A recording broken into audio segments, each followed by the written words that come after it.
Kepala Lembaga Pemasyarakatan Anak, LPKA, Maros Tubagus M. Haedir, beserta para stafnya menerima baik kedatangan tim peneliti dari Fakultas IAIN Parepare, yang terdiri dari 4 orang yang diketuai oleh Nur Hamda dan didampingi oleh Emilia Mustari yang juga seorang dosen pada fakultas tersebut, serta 2 orang mahasiswinya.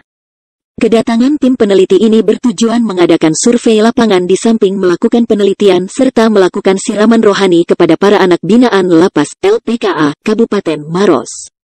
Berikut kita dengarkan wawancara ketua tim peneliti ini serta wawancara Tubagus M. Haedir selaku Kepala LPKA Maros.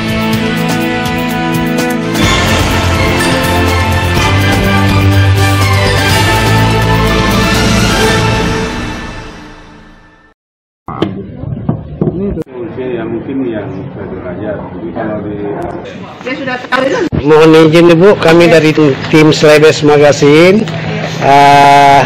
mempertanyakan dalam rangka Ibu berkunjung di LPK 2 Kabupaten Maros, Bu. Oh iya, baik Pak.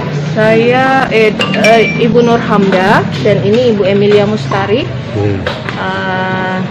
peneliti dari IAIN Parepare. Kami ini dosen sebenarnya Pak, dosen di IAIN Parepare. Salah satu tugas utama dosen itu kan selain mengajar, pendidikan dan pengajaran, juga ada penelitian Pak. Mohon izin Pak, kami dari tim Slebes Magazine berkunjung ke kantor Bapak. Mungkin Bapak bisa sedikit memberikan keterangan terkait masalah di LPK 2 Lapas Kabupaten Maros ini, Pak. Oh iya, alhamdulillah. Terima kasih. Assalamualaikum warahmatullahi wabarakatuh. Saya Kepala Lembaga Pembinaan Khusus Anak Maros, Lapas LPK Maros yang berada di Maros adalah salah satu institusi dari unit pelaksanaan teknis Kemenkumham dan HAM, di mana bertugas berfungsi sebagai membina, merawat dan mendidik anak. Kegiatan-kegiatan yang ada di sini Pak,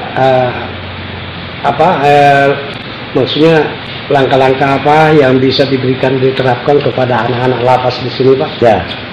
Baik, pembinaan yang kita lakukan di sini ada 2, yaitu pembinaan kepribadian dengan pembinaan kemandirian. Pembinaan kepribadian merupakan salah satu pembinaan yang bersifat kerohaniaan, bisa mengenai pengajian. Yang kedua, pendidikan, yaitu bentuk sekolah. Sedangkan pembinaan kemandirian itu berupa keterampilan, bagaimana mereka bisa berkreasi, membuat sesuatu hal, keterampilan yang berguna buat di masa datang dia. Jadi kunjungan kami ke LPK ini dalam rangka pengumpulan data penelitian mengenai hak pendidikan anak yang berhadapan dengan hukum.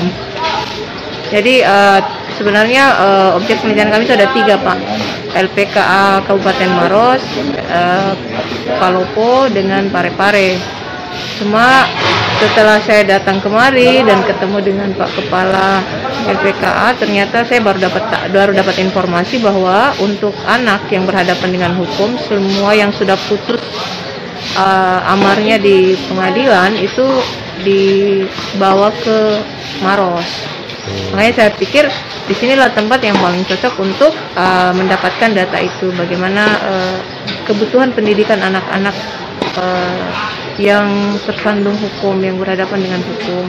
Dan tadi kami sudah wawancara tenaga pengajar dan sudah tahu persis bahwa di sini di LPK ini itu nama sekolahnya itu sekolah mandiri berdasarkan instruksi dari Jenpas. Dan konsentrasi untuk LPK sendiri itu adalah sekolah mandiri berbasis IT untuk Kabupaten Maros, yang berbeda juga dari beberapa LPK di seluruh Indonesia.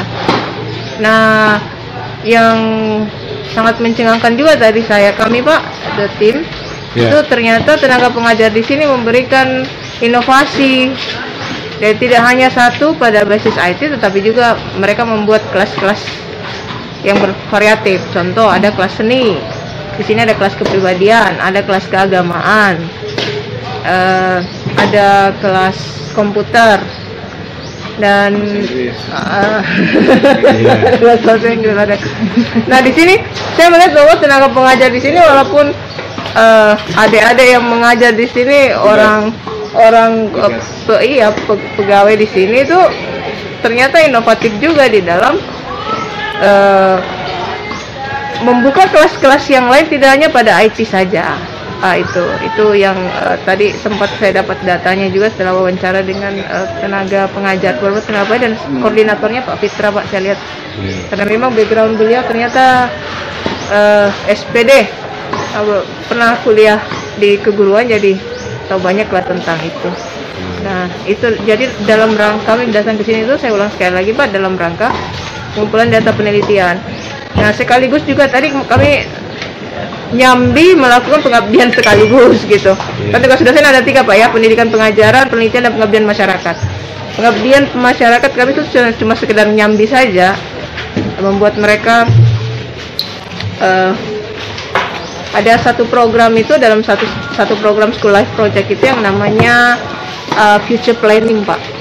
Jadi kami anggap itu sangat penting untuk diperkenalkan kepada anak-anak, adik-adik yang ada di sini di LPK Maros itu, supaya dia bisa menata kehidupannya, apa yang akan mereka lakukan nanti ke depan, apa perencanaannya 1 tahun ke depan, 5 tahun ke depan, 10 tahun ke depan, sehingga kehidupan mereka harapannya sih bisa teratur. Jadi tadi kami mulai dengan simulasi harapan. Ya, tadi ada kami bikin di sana di kelas tadi itu ada pohon harapan, dan kami bagikan sticky note untuk menulis apa harapannya mereka. Dan simple sih Pak harapannya. 1, mereka mau bebas. Yang kedua, mereka katanya ingin membanggakan kedua orang tua. Nah inilah yang kami perlu mereka dibimbing. Bagaimana cara membanggakan orang tua dalam bentuk nyata itu realnya seperti apa yang harus mereka. Ada tadi yang menjawab juga tadi Pak di dalam itu, katanya saya mau bekerja Bu. Wah bagus, itu salah satu indikator untuk membanggakan orang tua. Iya, makasih banyak. Jadi kalau dia mau pengen makan itu bisa diambil, tinggal boleh semua. Iya. Iya. Tarik kaos gitu. Siap. Kita banyak masalah. Iya. Di Pantai Kuto.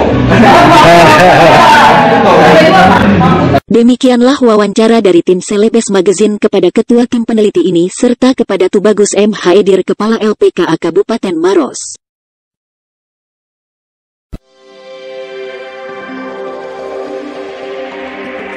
The best of the best.